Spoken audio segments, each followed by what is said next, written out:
died, she said. Hello everyone, thank you for tuning back into my channel. I just want to say thank you to my new subscribers and thank you to all my subscribers. Thank you so much. I really appreciate you guys. Thank you so much. It's very dear to my heart. Thank you sincerely. I thank you. Right now I'm about to do a makeup for my friend. She's going for a wedding and she wanted something very simple. She doesn't wear makeup.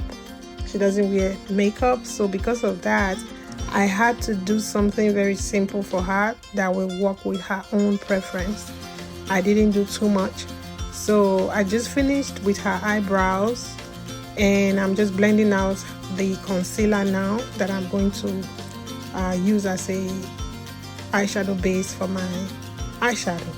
So I used a light burgundy for her transition color, very light one. So I'm doing a gold eyes for her, the gold eyes that's going to blend with her skin and match her outfit as well. So the kind of gold I used for her was a champagne gold. The gold is not a gold that has a shimmer or sparkly, so I just used a very light champagne gold for her.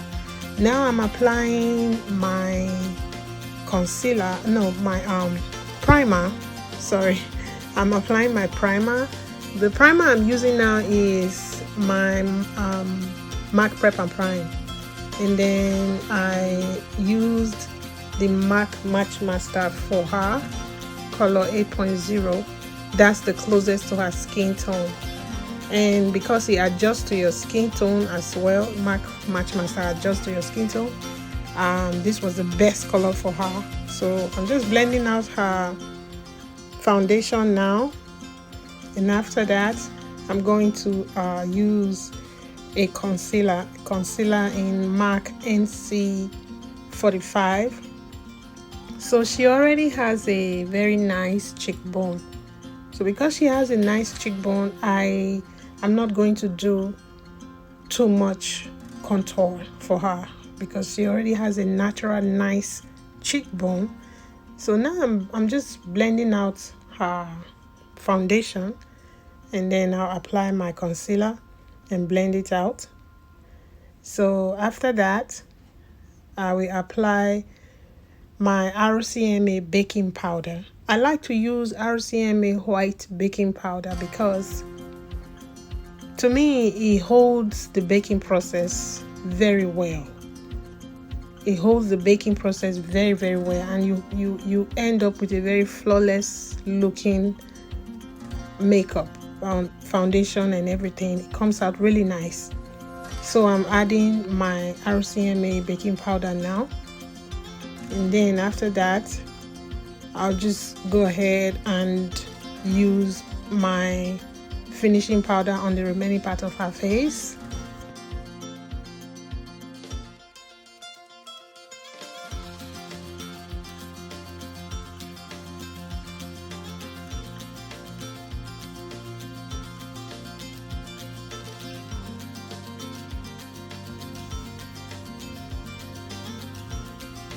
So now I just applied her eyelashes. I used a very natural looking strip lash for her. This one will make her makeup and everything come out very natural. I didn't do anything dramatic with her eyelash. I used a very simple natural eyelashes, which she liked because she doesn't want too much. So I just applied her eyelash. Now I'm just finishing up my the face with my finishing powder. So I'm just blending out the remaining part of her face to give her that flawless finish with my MAC finishing powder.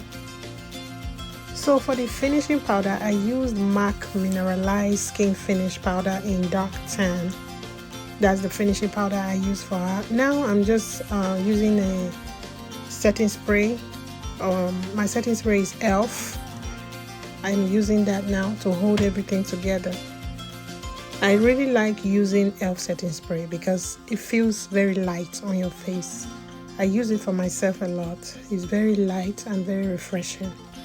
So after I spray, I like to go back in with my brush just to touch up on the face, on the spaces where the spray might have showed some spots, and also to hold everything together. I like to go back with my finishing powder and just dab in a little bit more.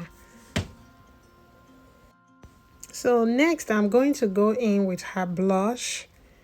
So I'm giving her a very light blush that has a red and orange tone to it. I usually like to mix two blushes to use. It gives me that very nice finish. So now I'm applying her blush to make it look very glowy, and then I'm blending it out now, so that way she can have a very beautiful finish to it. I usually like to apply my blush with a smaller brush and then blend it out with a little bit bigger brush. That's how I like to apply my blush. It gives me a very good finish, a very nice finish to it. So here I'm applying a little bit of MAC Goat Deposit for her bronzer. Next is to tie the hair. So I started with 3 steps in the front. I folded my scarf into 3, and then I put it in step to the front, and then I took the longest side of my scarf to wrap the other part around, and then the shortest side of the scarf is where she will hold, where I'm going to knot it in the back. So tying this hair is a little bit kind of tricky. If you are able to maneuver the wrap and then come to the front and fix it to make everything look even, you'll be able to get a very good finish. It's not very easy to get a nice looking headgear. Sometimes I have to wrap it like twice before I will get to the shape and size that will work. But here I was lucky this time to get this at first. So I just wrapped it around, and then I told her to hold the shortest side of it, and then I used the longest end to wrap it around to give me that even finish to the front. So the trick about it is when you finish, you have to know how to fix the front so that the finishing look will look even. You don't want a headgear that after you finish everything will look uneven in the front. No, the front is the beauty of the scarf, and then the back, wrapping it to make sure everything covers the person's hair, is another trick. You have to know how to wrap it in the back to make sure everything holds up, and holds up to the point that it can last her till the end of the event. And the red lipstick I used for her was the Retro Matte Liquid Lipstick from MAC. The name is Feel So Grand. Like she said.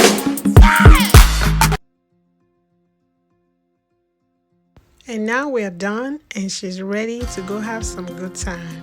If you made it this far to my video, don't forget to click on the subscription button. Thank you for watching.